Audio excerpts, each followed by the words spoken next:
Hello everyone. Today I am going to start a fourth chapter, Landscape of the Soul, written by Natali Tropurai. First of all, we have the introduction of this lesson. Actually, written by Natali Tropurai, the chapter is all about how different the Chinese art form each from the European art form. इस chapter में जो Natalie ट्रोब्रॉय ने लिखा है वो हमने ये बताया है कि जो चाइनीज़ आर्ट का फॉर्म होता है ना, वो यूरोपियन आर्ट फॉर्म से कैसे डिफरेंट होता है. The writer uses two stories to make a contrast. अब जो राइटर है वो दो स्टोरीज हमको बताएंगे और दो स्टोरी बता करके वो एक कॉन्ट्रास्ट क्रिएट करेंगे चाइनीज़ आर्ट में और यूरोपियन आर्ट में.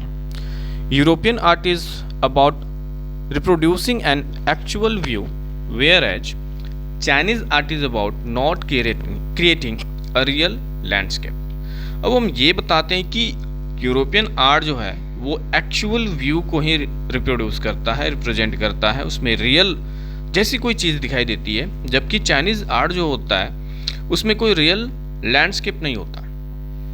सो European art is an artist way to let viewers so exactly what he wants them to see in the landscape. तो यूरोपियन आर्ट एक ऐसा आर्ट है जिसमें आर्टिस्ट किसी भी व्यूअर को, दर्शक को वो ये शो करता है, एग्जैक्टली ये शो करता है कि वो उस लैंडस्केप को या उस पेंटिंग को वो डायरेक्टली दिखाता है कि वो कैसा है. जबकि Chinese art is the artist spiritual and inner voice where you can travel from any point and it lets the viewer creates a path for their imagination.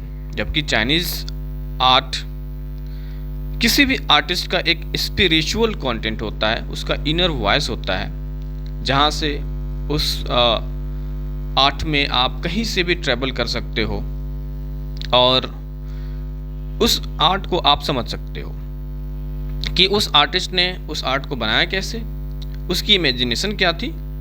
ये सारी चीज़ें आप उसको समझ सकते हो. तो लेट्स बिगिन द चैप्टर. अब हम चलते हैं इस चैप्टर को स्टार्ट कर.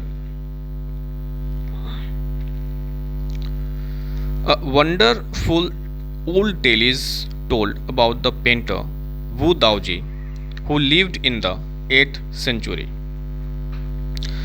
एक बहुत ही अच्छा पुराना एक कहानी है एक पेंटर के बारे में.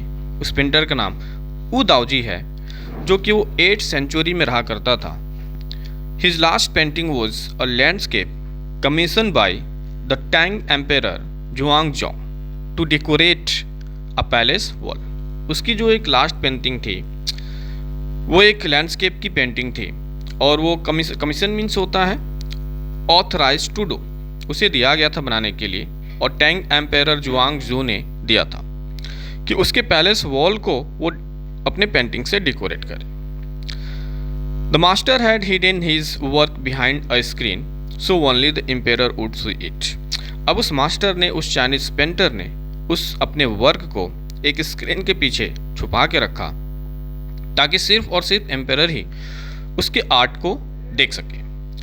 For a long while the emperor admired the wonderful scene, discovering forests, high mountains, waterfalls, clouds floating in an immense sky, men on hilly paths, birds in flight. तो बहुत देर तक वो जो एम्पेरर था उस वंडरफुल सीन को admire करता रहा. उसने देखा कि उसके आर्ट में, उसने खोजा कि वू दाओजी ने जो पेंट बनाया था, जो आर्ट बनाया था पैलेस पे, उसमें forest, mountains, waterfalls, floating clouds और बहुत ही विशाल आसमान भी था. मेन ऑन हिली पाथ्स, बर्ड्स इन फ्लाइट. और हिली पाथ पे कुछ व्यक्ति थे, चिड़िया आसमान में उड़ रही थी. Look sire said the painter. Sire means sir होता है. तो पेंटर ने कहा कि महोदय देखिए तो, in this cave at the foot of the mountain dwells a spirit. कहते हैं कि इस केव में, इस गुफा के नीचे, सॉरी, अब माउंटेन के फुट, यानी माउंटेन के फुट पर जो गुफा है वहाँ पर ड्वेल्स स्पिरिट, वहाँ एक स्पिरिट, एक आत्मा रहती। The painter clapped his hands and the entrance to the cave opened, और इसके साथ ही पेंटर ने अपने हाथ को क्लैप किया, और जैसे ही उसने अपने हाथ को क्लैप किया उस गुफा का जो एंट्रेंस था वो खुल गया। The inside is splendid beyond anything words can convey. अब उसके अंदर की जो चीज़ें थी, स्प्लेंडिड मतलब कि बहुत शानदार था, beyond anything words can convey, शब्दों में उस चीज़ को बताया नहीं जा सकता था। Please let me show your majesty the way. अब उस चाइनीज़ पेंटर ने कहा कि मेरे हुजूर आइए मैं आपको रास्ता दिखाता हूँ। The painter enter the cave but the entrance closed behind him. अब जो पेंटर था वो उस केव में एंटर कर जाता है, लेकिन जैसे ही पेंटर उस केव के अंदर जाता है उस गुफा का जो एंट्रेंस है वो उसके अंदर जाने के साथ ही क्लोज हो जाता है। And before the astonished emperor could move or utter word. अब ये चीज़ देख करके जो एम्पेरर है वो आश्चर्यचकित था, और इससे पहले कि वो मूव करे, आगे की ओर जाए या कोई अपनी बात कहे, the painting had vanished from the wall. उसकी जो पेंटिंग थी वो उसके वॉल से बिल्कुल ही वैनिश हो जाती है, गायब हो जाती है।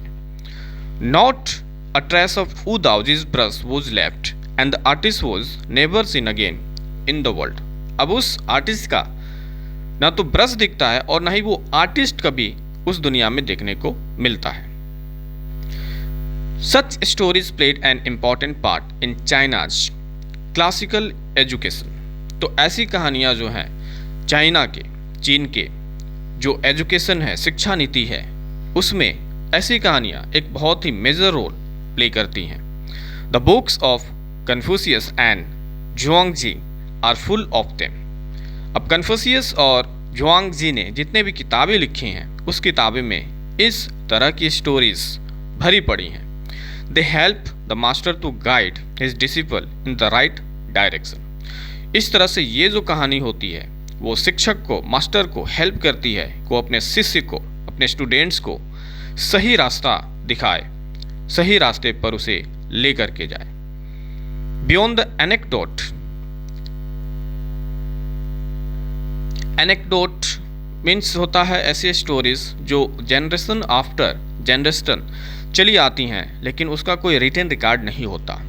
सो बियॉन्ड द, अब ये क्या था, एक एनेक्डोट ही था, इसका कोई रिटन रिकॉर्ड नहीं था, बल्कि ये लोगों के द्वारा लोगों के पास जनरेशन आफ्टर जनरेशन ये मूव करता जाता है। So beyond the anecdote, they are deeply relieving of the spirit in which art was considered। तो इस स्टोरी के परे they are deeply relieving of the spirit, वो क्या करते थे, वो स्पिरिट को रिवील करते थे, वो आत्मा को और जो इनर शक्तियाँ थी उसको रिलीव करते थे। इन विच आर्ट वाज कंसिडर्ड, जिस चीज़ में उनके आर्ट को कंसिडर किया जाता था। So contrast this story or another famous one about a painter who wouldn't draw the eye of a dragon he had painted। इस स्टोरी को कंट्रास्ट करते हुए एक और फेमस स्टोरी है चीन में, एक पेंटर के बारे में जो उसने एक आर्ट बनाया, एक पेंटिंग बनाई, एक ड्रैगन की पेंटिंग बनाई उसने, लेकिन उस ड्रैगन की उसने आँख नहीं बनाया। ही हैड पेंटेड, जिसने उसको पेंट किया था। For fear it would fly out of the painting, इस डर से कि अगर उसने उस ड्रैगन की आँख को बनाया तो वो उस पेंटिंग से फ्लाई कर जाएगा, उड़ जाएगा, बाहर आ जाएगा, अस्तित्व में आ जाएगा, एग्जिस्टेंस में आ जाएगा और फिर परेशानी होगी। With an old story from my native Flanders that I find most representative of western painting.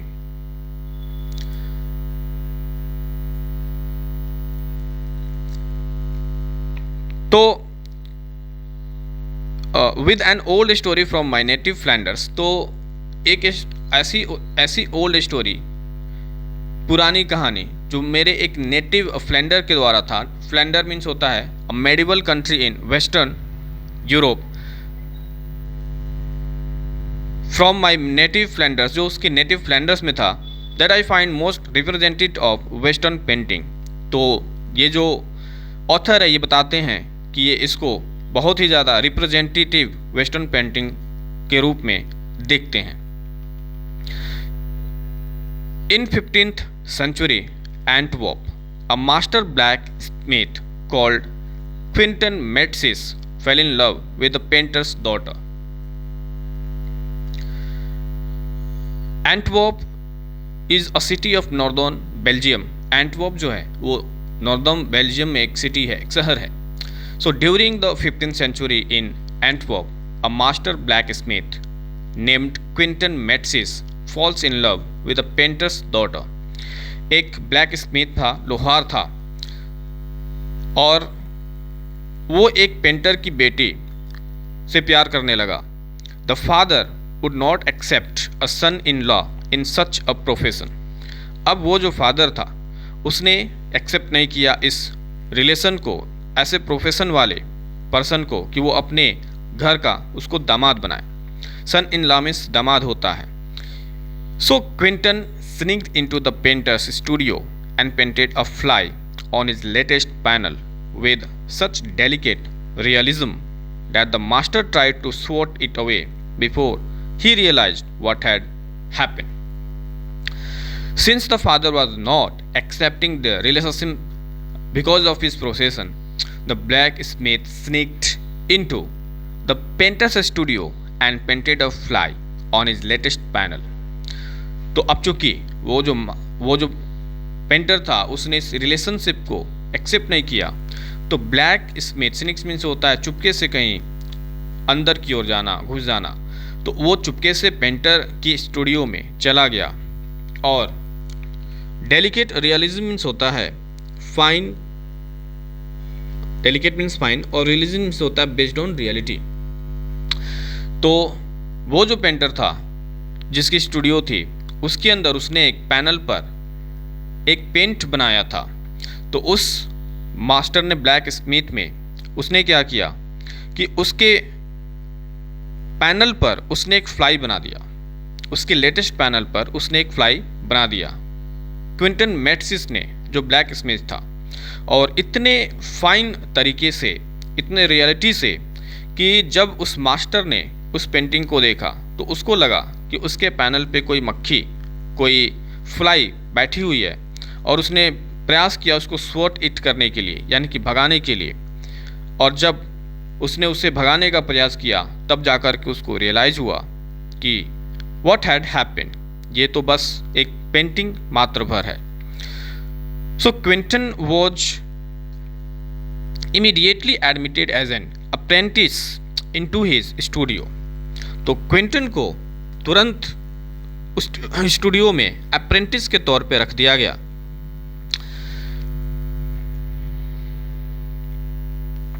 He married his beloved and went on to become one of the most famous painters of his age. अब उसने उस अपने बिलॉव्ड से शादी कर ली और उसके बाद वो एक बहुत ही प्रख्यात पेंटर भी अपने एज का बनता गया। These two stories illustrate what each form of art is trying to achieve. अब ये जो दोनों स्टोरीज हैं वो हमें ये इलस्ट्रेट करते हैं कि ये जो दोनों फॉर्म हैं आर्ट के, वो हमें क्या बताते हैं। A perfect illusionistic likeness in Europe, the essence of inner life and spirit in Asia. So in Europe, the art is perfect and like an illusion which resembles something.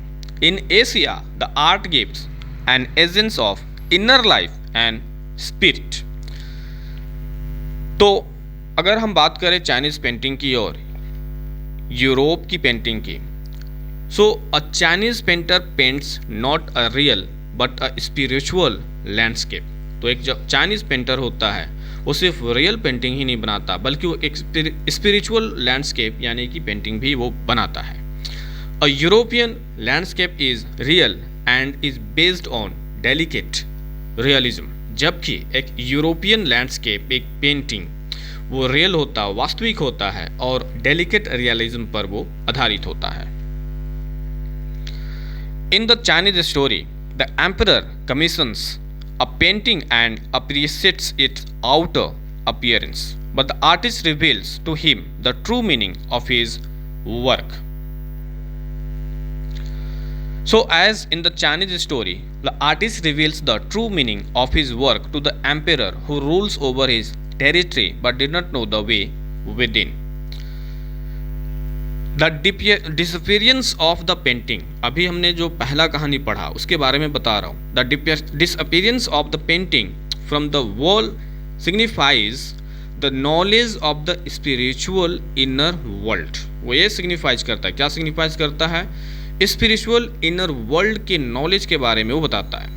Only the masters know the way with in, सिर्फ master ही उसके अंदर जाने का रास्ता जानता है. And can go beyond any material appearance, और वो कहीं भी वो जा सकता है, किसी भी मटेरियल के अपीयरेंस में वहां तक वो पहुंच सकता है.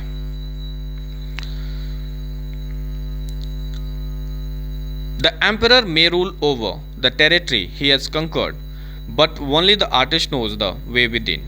Late me show the way the Dao, a word that means the both the path or the method and the mysterious works of the universe. Dao means क्या होता है? The true path or a way to get on the true path. Dao means की एक सच्चा रास्ता जहां से होकर के हम अपने डेस्टिनेशन को जाते हैं, ट्रू पाथ पे हम होकर के जाते हैं. The painting is gone but the artist has reached his goal beyond any material appearance. Painting तो चला गया था, लेकिन वो जो आर्टिस्ट था वो अपने गोल को पहुंच गया था. अब वो किसी मटेरियल अपीयरेंस में उसकी एग्जिस्टेंस नहीं रह गई थी. A classical Chinese landscape is not meant to reproduce an actual view, as would a Western figurative painting. Figurative means होता है symbolic.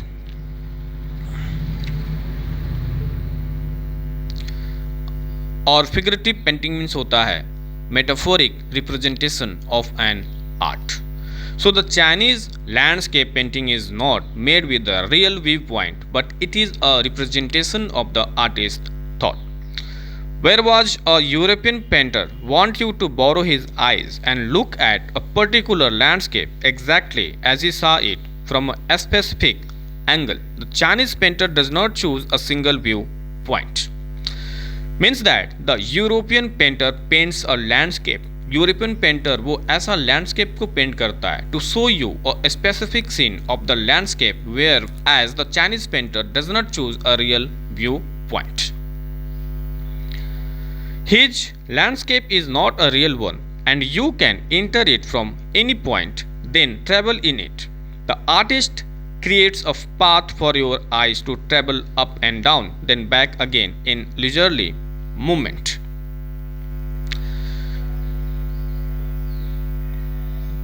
लीजरनेस होता है at ease.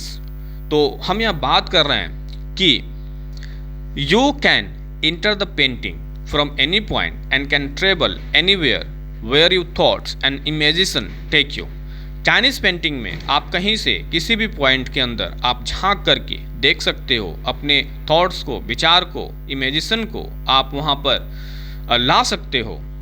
The Chinese artist wants you to travel by creating your own path and then come out in relaxed moment. अब जो Chinese artist होते हैं वो चाहते हैं कि आप उसके पेंटिंग में कहीं से भी ट्रैवल करो, ईज में रहो और बिल्कुल वहां से ट्रैवल करके तुम बाहर भी आ सकते हो.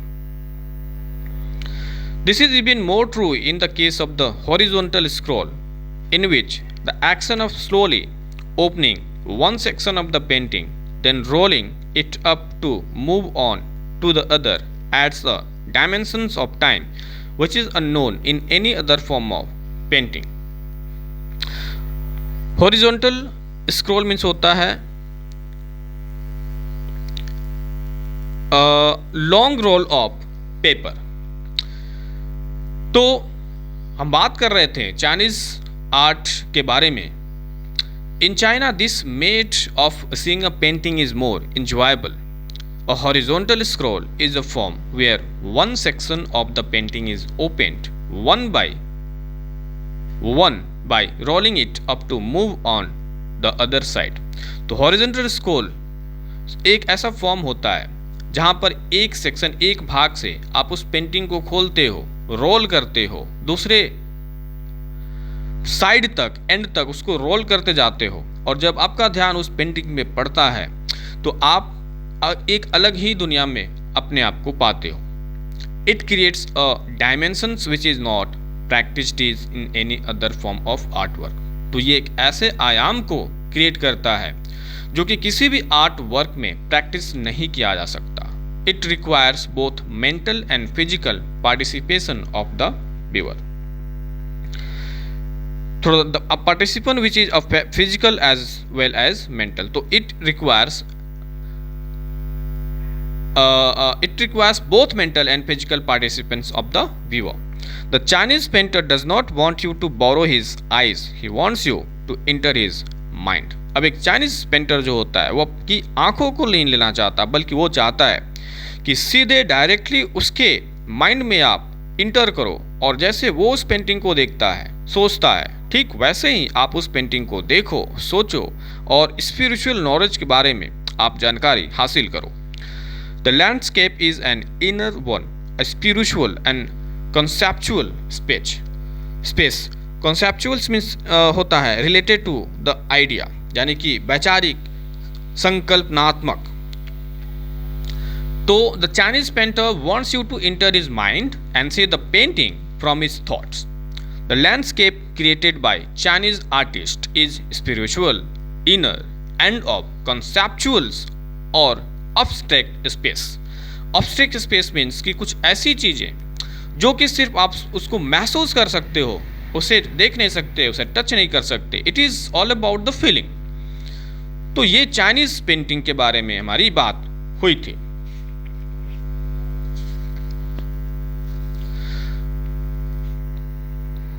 Students, we will discuss the paragraph from here. This concept is expressed in the next video.